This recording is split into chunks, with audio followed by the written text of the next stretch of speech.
Mia Brooks thought she was about to die. The massive brown bear stood 30 feet away. Its dark eyes locked onto hers. Steam rose from its breath in the freezing Alaskan air. This was not how she had planned to spend her 25th birthday. The morning had started perfectly. Mia had woken up in her tent to the sound of birds chirping and a gentle breeze rustling through the pine trees. The sun was just beginning to peek over the snow-capped mountains of Denali National Park. She had come to Alaska alone. Her friends thought she was absolutely crazy. You cannot just disappear into the wilderness for 2 weeks, her best friend Sarah had argued over coffee 3 weeks ago. What if something happens? What if you get lost?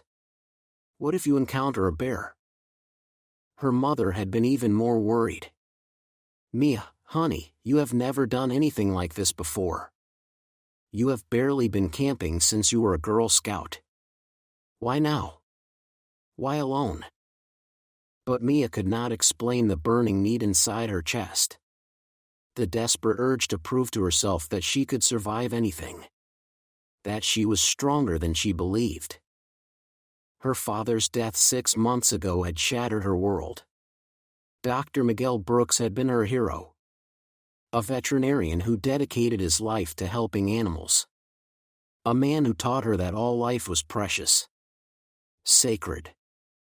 The heart attack had come without warning. One moment he was laughing at dinner.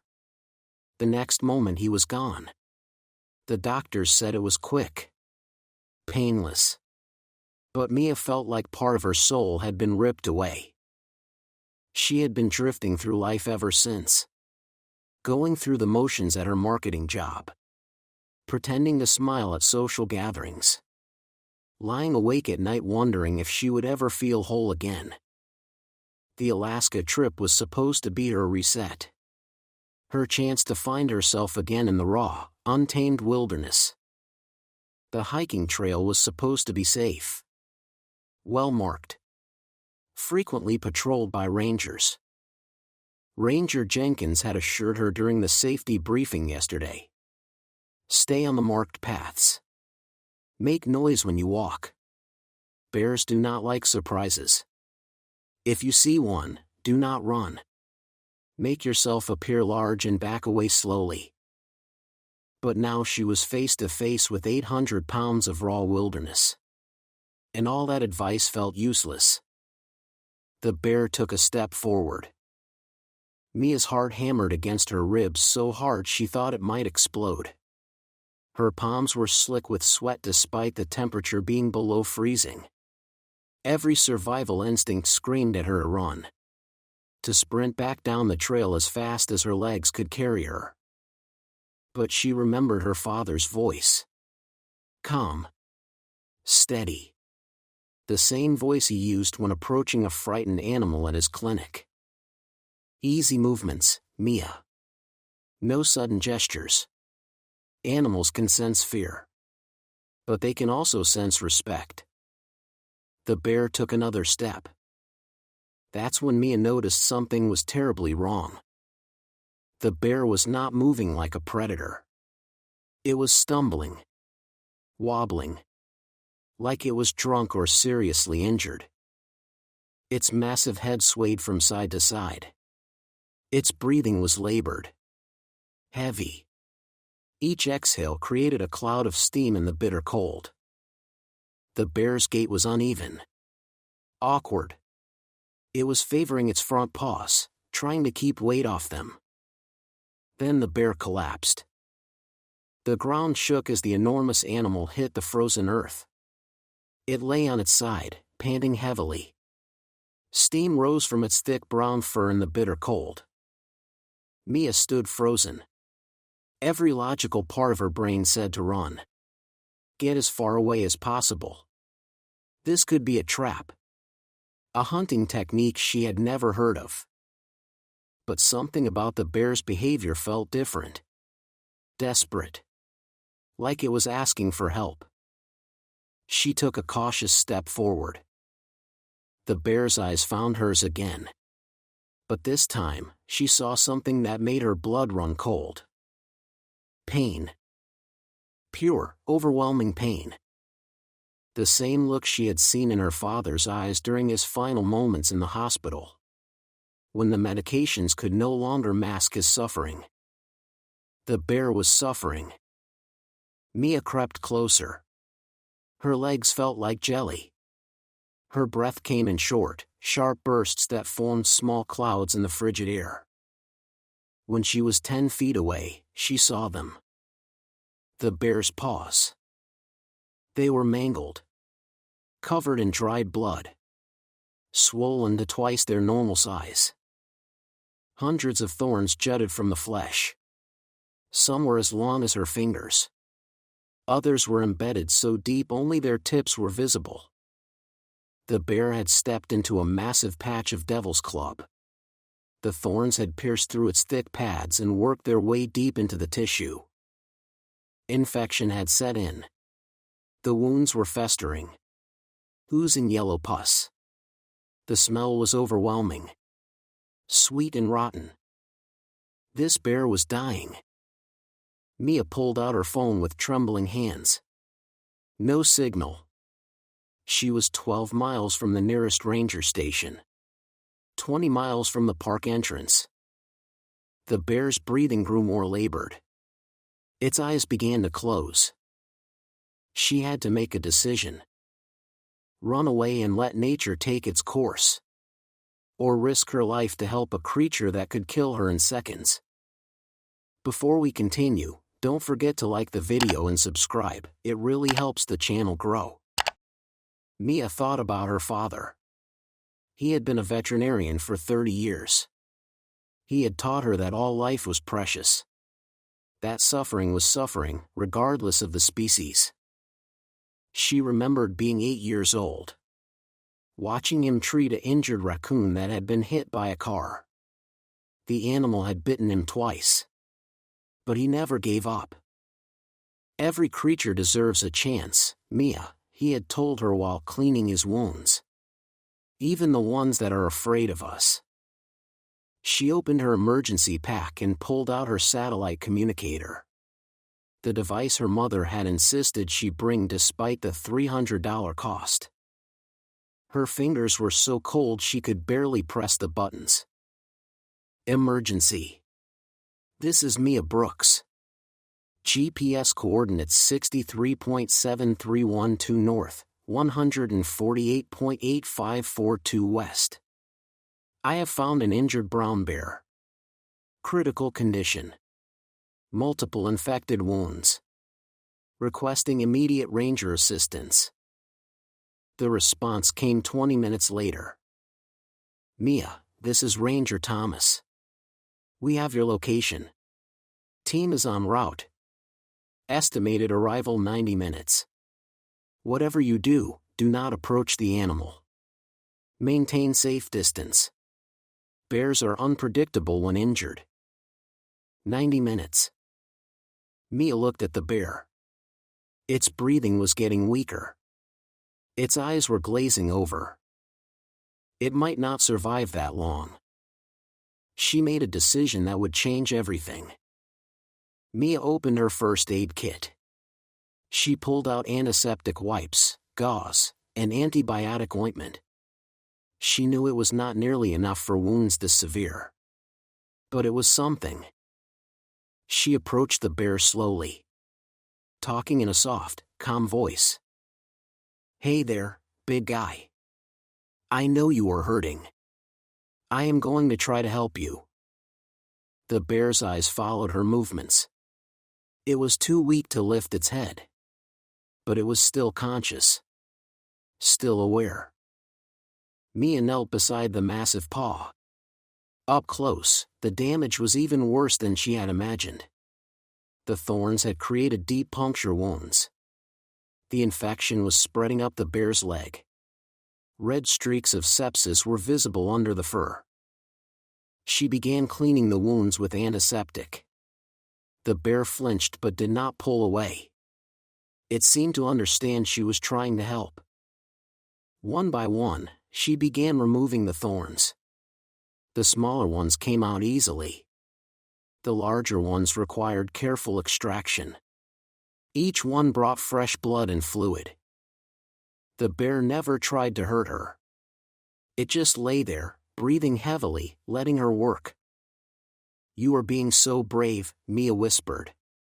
"Just like the animals my dad used to treat." She told the bear about her father while she worked. About how he had saved countless animals throughout his career. About how he had taught her to see the soul in every living creature. Mia lost track of time. The world narrowed to just her and this suffering animal. She cleaned and bandaged what she could. Applied antibiotic ointment to the worst wounds. When she finished, the bear's eyes met hers again. For a moment, she could have sworn she saw gratitude. The sound of helicopter rotors filled the air. 3 rangers descended from the aircraft. They carried tranquilizer guns and medical supplies. "Ma'am, please step back," the lead ranger shouted. "This is extremely dangerous." Mia moved away as the rangers sedated the bear. They worked quickly. Cleaning wounds. Removing remaining thorns. Administering antibiotics and pain medication. "Will he survive?" Mia asked. "Maybe," Ranger Thomas replied. "You probably saved his life. But it will be touch and go for the next few days." The bear was airlifted to a wildlife rehabilitation center in Anchorage. Mia gave her statement to the rangers and completed her hike. But she could not stop thinking about the bear. Those pain-filled eyes. The way it had trusted her despite every instinct telling it to be afraid. She called the rehabilitation center every day for updates. Day 1, critical but stable. The infection is severe, but we caught it in time. Day 3, responding to treatment. He ate some fish this morning. Day 7, walking with assistance. The swelling is going down. Day 14, full recovery expected. He is gaining weight and strength. Day 21, ready for release.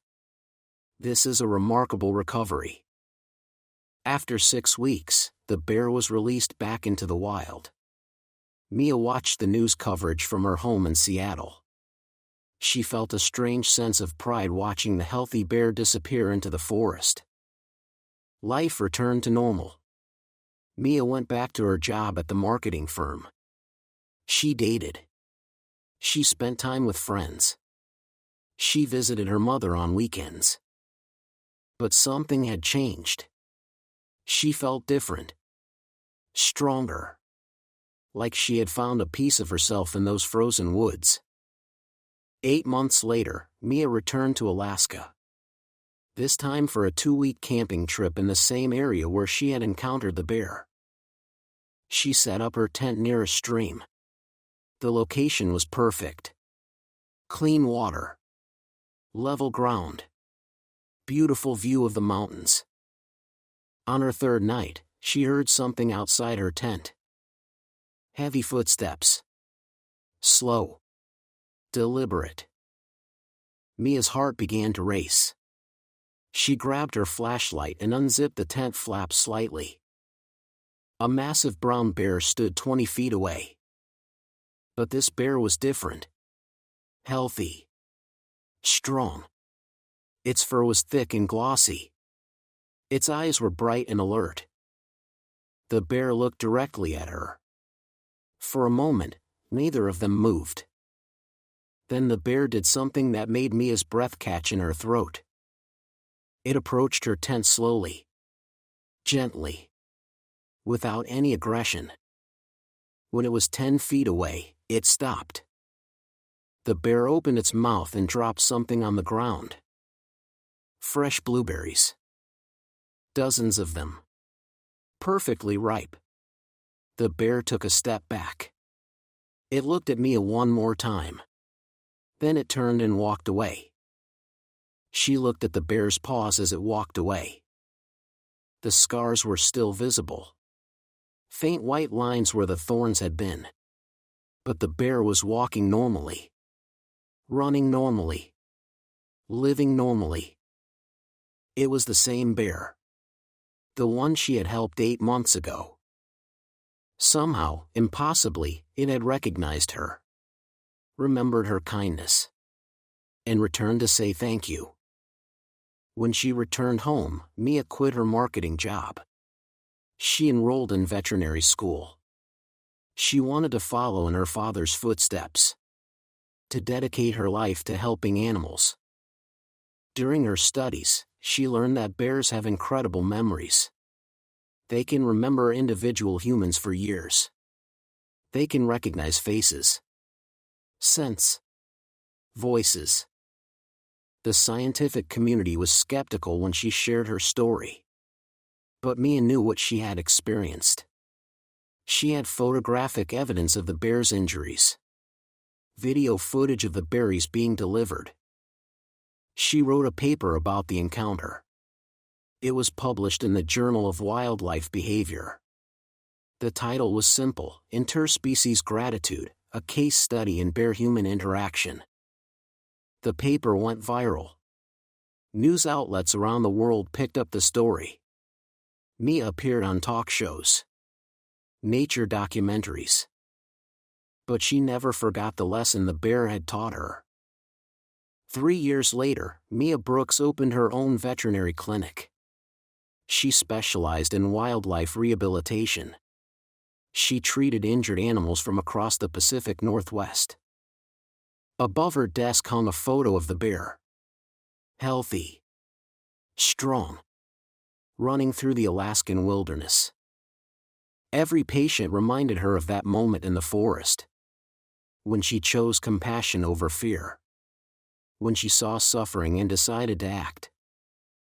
The bear had given her more than berries that night. It had given her purpose. Direction. A reason to keep going after losing her father. When people ask Mia about her most meaningful experience, she always tells them about the bear. About the moment she chose compassion over fear. About the gift of berries that changed her perspective on life. Sometimes the greatest rewards come from the moments when we choose to help instead of walk away. When we see suffering and decide to act, even when it is dangerous. Even when it is difficult. The bear taught Mia that kindness has no boundaries. That gratitude exists in every living creature. That sometimes the most unexpected friendships can form in the most unlikely places. Have you ever had a moment where you chose to help someone, even when it was dangerous or difficult? Share your story in the comments below. If this story touched your heart, don't forget to hit like button and subscribe for more incredible true stories.